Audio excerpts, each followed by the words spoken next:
হাজারের নিকটবর্তী পূর্ণবর্গ সংখ্যা বার করতে বলেছে। এর মানে হলো ধরে নাও এখানে 1000 আছে, ঠিক আছে?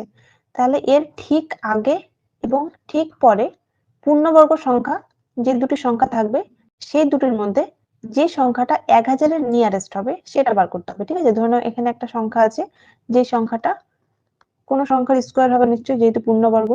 এখানে একটা সংখ্যা আছে, এই সংখ্যাটাও কোনো একটা সংখ্যার স্কোয়ার। তাহলে যে সংখ্যাটা হাজারের বেশি কাছে সেটা আমাদের বার করতে হবে। তো এর জন্য আগে আমরা হাজারের বর্গমূলটা বার করব, ঠিক আছে? তাহলে দুটো দুটো মাথায় দাগ হবে। 10 আছে, তাহলে আমাকে 3 দিয়ে দিতে হবে। 3 থেকে 9, 1, এবার দুটো শূন্য নেমে যাবে। 3 এর ডবল হয় 6, তাহলে এখানে কত যাবে? 1ই দিতে হবে, কারণ 2 দিলে 100 এর চেয়ে বড় হয়ে যাবে, আমাদের 100 ছোট লাগবে। তাহলে 1 এখানে বসলে এখানেও 1, আর 61 কে 1 দিয়ে গুণ করলে 61 হয়, ঠিক আছে? তাহলে মাইনাস করলে কত হবে? এখানে 9, এখানে 3। দেখো, এটার বর্গমূল করতে গিয়ে আমরা পেলাম 31 এবং কিছু একটা ভাগশেষ পেলাম। যেহেতু 1000টা পূর্ণবর্গ সংখ্যা নয়, সেই জন্য ভাগশেষ থাকবে, ঠিক আছে? এবার নিকটবর্তী কি করে বার করব? হাজারের বর্গমূল করতে গিয়ে এটা ভাগশেষ থাকছে, রিমাইন্ডার। এর মানে হলো 1000 থেকে যদি এই সংখ্যাটা আমরা বাদ দিয়ে দিতাম তাহলে এই ভাগটা মিলে যেত, ঠিক আছে? তাহলে এর যে আগের যে পূর্ণবর্গ সংখ্যাটা, এই সংখ্যাটা এটাই হবে যে এটা থেকে যদি তুমি এটা বিয়োগ করে দাও। তার মানে 1000 মাইনাস 39 করলে যেটা পাবে, কত পাবে? 169, 961 এই ঘরে বসবে, মানে এই সংখ্যাটা হচ্ছে 961, আর এটা কতর স্কোয়ার? এই যে 31 এর স্কোয়ার, 31 এর স্কোয়ার, ঠিক আছে? একইভাবে এবার আমাদের হাজারের পরের পূর্ণবর্গ সংখ্যাটা বার করতে হবে।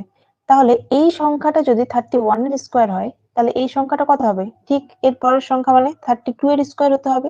তাহলে 32 এর স্কোয়ার এখানে বার করে নেব। 32 এর স্কোয়ার কত হয়? 1024 হয়, 1024, ঠিক আছে? তাহলে এই ঘরে সংখ্যাটা বসবে 1024। এবার আমাদের দেখতে হবে 961 আর 1024 এর মধ্যে কোন সংখ্যাটা হাজারের বেশি কাছে। তাহলে এবার ডিফারেন্স গুলো দেখবো। তাহলে 1000 থেকে 1024 এর ডিফারেন্স হয় 24, আর এটার তো বার করলাম 39। তাহলে এই দুটোর মধ্যে কোনটা ছোট? এটা ছোট, তাহলে এই ডিস্টেন্সটা বেশি ছোট, তার মানে 1024টা হাজারের বেশি কাছে। তাহলে অ্যান্সার হবে 1024, ঠিক আছে? নেক্সট কোশ্চেন বলেছে এত থেকে কোন ক্ষুদ্রতম সংখ্যা বিয়োগ করলে বিয়োগফল একটি পূর্ণবর্গ সংখ্যা হবে। আমাদের কাজ হবে 9585, এটার বর্গমূল বার করা। করতে গিয়ে দেখবো কিছু একটা ভাগশেষ থাকছে, যেটা ভাগশেষ থাকবে অ্যান্সার সেটাই হবে, ঠিক আছে? Answer will be the reminder, ঠিক আছে? এটা করে নেবে তাহলে। আরেকটা সিমিলার প্রশ্ন, এখানে বলা হয়েছে এতের সাথে কোন ক্ষুদ্রতম সংখ্যা যোগ করলে যোগফল একটি পূর্ণবর্গ সংখ্যা হবে।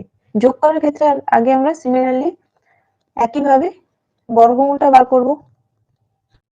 বর্গমূল বার করে এখানে যে সংখ্যাটা আসবে তার ঠিক পরের সংখ্যাটার বর্গ বার করব, ঠিক আছে? এবার যে সংখ্যাটা পাবো সেটা আর এটার ডিফারেন্সটা হবে অ্যান্সার। তাহলে এটার যদি আমি বর্গমূল করি তাহলে কত দিয়ে যাবে? 7 দিয়ে, 7 সাথে 49, বিয়োগ করলে হয় 9 4 13 4, 2 শূন্য নেমে যাবে, 7 এর ডবল হয় 14, তাহলে এটা কত দিয়ে যাবে? 14। 3 দিলে বড় হয়ে যাবে, 2 দিয়ে দিতে হবে, এখানে 2, এখানে 2, 2 দুগুণে 4, 4 দুগুণে 8, 2 1 2, মাইনাস করে দাও, তাহলে এখানে নামবে 6, 3 আর 1, 136, ঠিক আছে? দেখো, এটার বর্গমূল করতে গিয়ে আমরা বর্গমূলের ঘরে পেলাম 72 এবং কিছু একটা ভাগশেষ থাকলো। এবার যখন বলেছে এত এর সাথে কত যোগ করলে তুমি একটা পূর্ণবর্গ সংখ্যা পাবে, তার মানে আমাদের এর নেক্সট সংখ্যাটার বর্গ বার করতে হবে। তাহলে নেক্সট সংখ্যা কত? এটা যদি 72 হয় তাহলে নেক্সট সংখ্যা +1 করে দাও, +1 করলে পাবো 73। তাহলে 73 এর স্কোয়ারটা আমাদের বার করতে হবে, এটা ইকুয়াল টু একটা সংখ্যা আসবে।